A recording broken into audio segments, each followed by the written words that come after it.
Hi. After the completion of organ and body donations, now we will move on to recall a little. And recall a little मध्ये म्हणजेच मागच्या वर्षीच काहीतरी आठवून बघा. What is biotechnology? What is a biotechnology? आणि मग biotechnology म्हणजे काय? The techniques of bringing about the improvements. Techniques of bringing about the improvements in the living organism. आणि लिव्हिंग ऑर्गॅनिझम मध्ये इम्प्रूव्हमेंट आणणे कशाच्या मदतीनं? टेक्निक्सच्या, तंत्रज्ञानाच्या मदतीनं. So the technique of bringing about the improvements in a living organism by genetic modifications. मग त्यांच्या जीन्स मध्ये मॉडिफिकेशन करून and hybridisations for the welfare of the human beings. मग एक तर जीन्स मध्ये मॉडिफिकेशन करायचं किंवा हायब्रिडायझेशन करायचं, दोन वेगवेगळ्या डिफरंट व्हेरायटीज पासून मग हायब्रिड व्हेरायटीज फॉर्म करायची. कशासाठी? तर for the welfare of the human beings, मानवाच्या भल्यासाठी. की टेक्निकनं इम्प्रूव्हमेंट करायची कोणामध्ये? तर लिव्हिंग ऑर्गॅनिझम मध्ये. बाय कशाच्या द्वारे? तर इट इज जेनेटिक मॉडिफिकेशन, जीन्सलाच मॉडिफाय करायचं, and hybridisation for the welfare of the human beings, and that is called as biotechnology. So technique of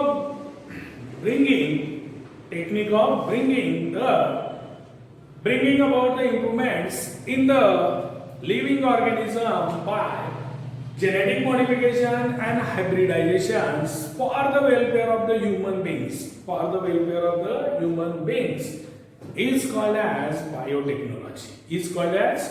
biotechnology. So this is the biotechnology's definitions. So now it is second, in which various fields.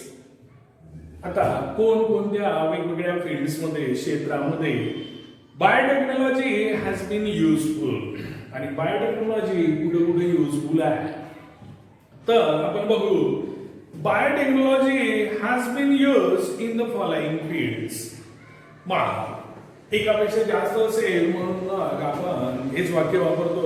So biotechnology has been used in the various or following fields. तर one of them is first, that is agriculture. Agriculture मध्ये आता jeans मध्ये modification आहे.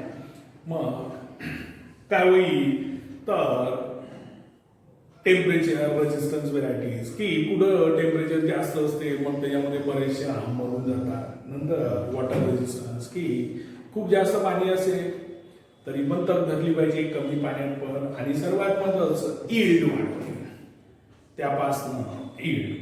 नंतर त्याला paste किंवा त्याच्यावर insect असं काही आलं नाही पाहिजे, त्यांचा अटॅक नाही झाला पाहिजे, अशा सुद्धा व्हेरायटीज आपल्याला बनवता येतात bye genetic modification or hybridisation. So this includes a production of cash crops. मग याच्यामध्ये ज्याच्यापासून जास्तीत जास्त पैसा मिळतो शेतकऱ्याला असे मग क्रॉप्स डेव्हलप करणे आणि जे easily विकले जातात, these are called as cash crops. So this includes the production of the cash crops, improvement in varieties of cash crop. G cash crop आहे त्याच्यापासून इझिली पैसा अवेलेबल होते, लवकर विकल्या जाते मार्केटमध्ये, अशी जी मग काय करणे तर त्याची व्हेरायटीज वाढवणे. Increasing abilities of plants to withstand environmental stresses. मग त्या प्लॅनची ॲबिलिटी वाढवणे की इन्व्हायरमेंटल स्ट्रेस, म्हणजे इन्व्हायरमेंट रिलेटेड कोणताही प्रॉब्लेम, जास्त पाणी येऊ कमी येऊ, ओके, किंवा मग खूप जास्त टेम्परेचर असो कमी टेम्परेचर असो तरी ती ग्रो झाली पाहिजे. म्हणजे कोणत्याही इन्व्हायरमेंटल स्ट्रेसला ती विथस्टँड राहिली पाहिजे, म्हणजे ती तग धरून राहिली पाहिजे, अशी व्हेरायटी निर्माण करणे हे ऍग्रिकल्चर मध्ये बेनिफिशियल आहे. आणि मग अशाने काय होते की कॅश क्रॉप जे आहे तर त्याची ईल्ड पण वाढवल्या जाते. अशा प्रकारे हा बेनिफिट्स कुठचा ऍग्रिकल्चर मध्ये. This includes the production of the cash crops, improvement in varieties of cash crop, increase in abilities of plants to withstand WRT, HST, and withstand environmental stresses. etc. Now, this biotechnology is used in the medical science also. It is used in the medical science also. मग याचा medical science मध्ये काय फायदा होते तर early diagnosis of congenital diseases. It is congenital CONGENITAL. Congenital म्हणजे की जन्मजात जे डिसीजेस असतात, जन्मल्याबरोबर सोबतच जे डिसीज येतात तर त्याचं अर्ली डायग्नोसिस सुद्धा होऊ शकतो. Early diagnosis of congenital diseases जन्मजात होणारे आजार. ऑर्गन ट्रान्सप्लांटेशन मध्ये सुद्धा बायोटेक्नॉलॉजीचा वापर होते. कॅन्सरच्या रिसर्च मध्ये सुद्धा बायोटेक्नॉलॉजी आणि प्रोडक्शन ऑफ आर्टिफिशियल स्किनचं प्रोडक्शन सुद्धा करता येते with the help of the biotechnology. Cartilage ETC in the laboratories. आणि कार्टिलेज पण मागच्या वर्षी आपण पाहिलेले आहे. तर कार्टिलेज सुद्धा लॅबोरेटरीज मध्ये प्रोड्यूस करता येते. म्हणजे आर्टिफिशियल स्किन कार्टिलेज प्रोड्यूस करू शकतो आपण लॅबोरेटरीमध्ये आर्टिफिशियल वन. ओके. कॅन्सरच्या रिसर्च मध्ये कामी म्हणजे मेडिकल सायन्सेस मध्ये बायोटेक्नॉलॉजीचा उपयोग. इथे ऑर्गन ट्रान्सप्लांटेशन आणि सर्वात महत्वाचं अर्ली डायग्नोसिस ऑफ अर्ली म्हणजे लवकरच कंजेनायटल डिसीजेसचे गर्भामध्ये त्याचं निदान होऊ शकते. So this is with the help of the biotechnology, medical science मध्ये. फार्मास्युटिक्स म्हणजे औषधी निर्माण करणे. Development of drugs, vaccine ETC for the treatment of variety of human and animal diseases. आणि मग की जे नवीन ड्रग्स डेव्हलप करायचे किंवा वॅक्सिन बनवायची, आता सगळ्यांना माहिती आहे कोरोना वॅक्सिन, कोरोनासाठीची वॅक्सिन बनवणं सुरू आहे. तर मग हे सगळं बायोटेक्नॉलॉजीच्याच मदतीनं होईल. And it is under the field pharmaceutics. Pharmaceutics मध्ये development of the drugs, vaccines ETC for the treatment of variety of human and animal diseases. ह्युमनचे पण डिसीजेस असतात, ॲनिमलचे असतात. मग याच्यासाठी जे ड्रग डेव्हलप करणे किंवा वॅक्सिन डेव्हलप करणे हे सुद्धा बायोटेक्नॉलॉजीच्या मदतीनं फार्मास्युटिक्स या फील्डमध्ये आपण करू शकतो.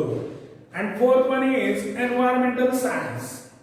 आता environmental science, environment protection which includes the development of newer techniques for pollution. आणि मग पोल्युशन काय तर it is control and sewage treatment. मग पोल्युशन कंट्रोल करायचं आहे सीवेज म्हणजे सांडपाण्यावर ट्रीटमेंट करायचं आहे की त्यामध्ये हार्मफुल सबस्टन्सेस काढून टाकणे आणि मग त्या पाण्याला पुन्हा युजेबल बनवणे. That is called as sewage treatment. आणि पोल्युशन कंट्रोल करण्यासाठी सुद्धा याचा फायदा होते बायोटेक्नॉलॉजीचा. आणि मग तिथे आपण पाहिलेलं आहे की बरेचसे बॅक्टेरियाचा वापर करून आपण खूप सारं कंट्रोल करू शकतो. म्हणजे जे इन्व्हायरमेंटचं ऱ्हास होणार आहे, इन्व्हायरमेंटचं डिग्रेडेशन होणार आहे, that is controls by means of biotechnology. So environment protection which includes a development of newer techniques. नवीनच टेक्निक डेव्हलप केलेले आहे बायोटेक्नॉलॉजीच्या मदतीनं. कशासाठी? For the pollution control and the sewage treatment. Then so this is the biotechnology's uses in the various fields. Now third one, what is the impact of biotechnology on agriculture and other related fields? आता impact बायोटेक्नॉलॉजीचा impact ऍग्रिकल्चरवर आणि दुसऱ्या related फील्डवर कसा झाला तर बघा. Impact of biotechnology on agriculture and other related fields are as follows.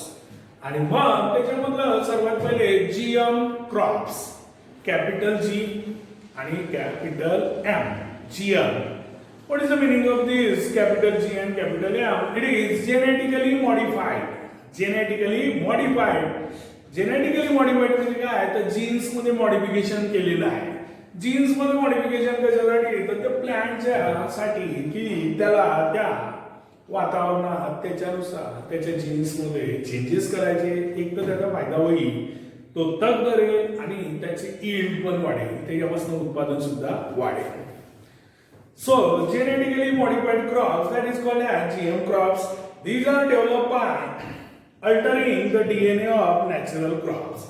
आणि मग DNA डीऑक्सिरायबोन्यूक्लिक acid मध्ये त्याच्या ओरिजिनल जो क्रॉप आहे किंवा नॅचरल क्रॉप्स आहे त्याच्या DNA मध्ये चेंज करायची आणि मग अशी व्हेरायटी डेव्हलप करायची, that is called as GM crops. These new varieties possesses useful characters that can withstand adverse environmental stresses like a frequently changing temperature, famines, changing climate, etc. Famines म्हणजे दुष्काळ. Okay, तर मग ही जी GM crops असेल, genetically modified crops असेल, ही variety काय करेल किंवा याच्यामध्ये युजफुल कॅरेक्टर आलेले असेल तर ते कोणते कोणते? सर्वात महत्वाचं की ऍडव्हर्स एन्व्हायरमेंटल स्ट्रेसेसला फेस करेल. त्यामध्ये काय काय येईल? त्या ऍडव्हर्स एन्व्हायरमेंटल स्ट्रेसेस मध्ये फ्रिक्वेंटली चेंजिंग टेम्परेचर, कधी खूप जास्त ऊन, एकदम बिलकुल थंड, तर असं फ्रिक्वेंटली चेंजिंग जर टेम्परेचर असेल तर काय होऊन जाईल? त्याचा इम्पॅक्ट त्या क्रॉपवर होतील. पण GM क्रॉप्सवर त्याचा इम्पॅक्ट होणार नाही. देन फॅमाइन्स, दुष्काळ, जास्त पाणी असो कमी असो काही फरक पडणार नाही, तरी ती व्हेरायटीज विथस्टँड असेल.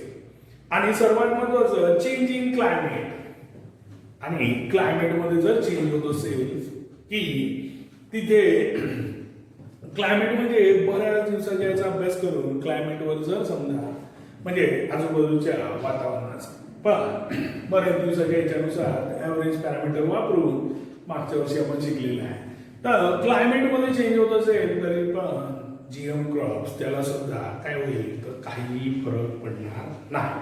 Then GM crops with resistance to insect pest, आणि मग जे पेस्ट कीड लागते तर ती कीड पण लागणार नाही. It is resistance to the insect pest. Pathogen म्हणजे ज्याच्यापासून आजार होऊ शकते असे microorganism. A disease causing microorganism is called as pathogens. मग पॅथोजन पासून बचाव होईल. And chemical weedicide can also be developed. आणि मग केमिकल विडीसाइड की त्या क्रॉप मध्ये केमिकल विडीसाइड असेल म्हणजेच काय होईल तिथं वीड सुद्धा डेव्हलप होऊ देणार नाही. Then these enables the farmers to reduce the use of harmful pesticides. आणि मग तिथं कीड रेजिस्टन्स असेल तर पेस्टिसाइड्स वापरायची गरजच पडणार नाही, कारण पेस्ट साठी आपण पेस्टिसाइड्स वापरतो, इन्सेक्ट साठी इन्सेक्टिसाइड वापरतो. मग हे जे हार्मफुल वाले जे आहे तर ती वापरायची गरज पडणार नाही. केमिकल विडीसाइड असल्यामुळे वीड तण सुद्धा तिथे डेव्हलप होणार नाही. So these are the benefits of the GM crops. Okay, मग there is an improvement in the nutritive value of crops, आणि सर्वात महत्त्वाचं त्याची न्यूट्रिटिव्ह जो पौष्टिकपणा आहे जे आपल्याला तत्व त्यामध्ये पाहिजे, that is also incorporated. Then so there is an improvement in the nutritive value of crops and decrease in crop losses due to the use of genetically modified or hybrid seeds. आणि मग जे काही क्रॉपचा loss होत होता तो सुद्धा इथे होणार नाही. तर रिझन काय? जेनेटिकली मॉडिफाईड क्रॉप्स आहे म्हणजे सीड्स आहे किंवा हायब्रिड सीड्स आपण वापरलेले आहे, आणि म्हणून त्याची न्यूट्रिटिव्ह व्हॅल्यू पण वाढेल आणि लॉस सुद्धा होणार नाही. Biotechnology has helped enhance the productivity and economic output from the agriculture related fields like horticulture, floriculture, animal husbandry, apiculture, etc. आणि मग ज्या बायोटेक्नॉलॉजीच्या मदतीने आपण की शेतकऱ्याचं उत्पन्न वाढवू शकतो, तर कशा कशा हॉर्टिकल्चर, फ्लॉरिकल्चर, फुलाची शेती करून, ॲनिमल हसबंडरी, रिअरिंग ऑफ द ॲनिमल्स, ॲपिकल्चर, आपण हनी बीज रिअर करून, आणि मग अशा प्रकारे आपण शेतकऱ्याचं उत्पन्न सुद्धा बायोटेक्नॉलॉजीच्या मदतीनं आपण वाढवू शकतो. So this is a recall a little. So I will stop here. Next time it is biotechnology. So till then, bye.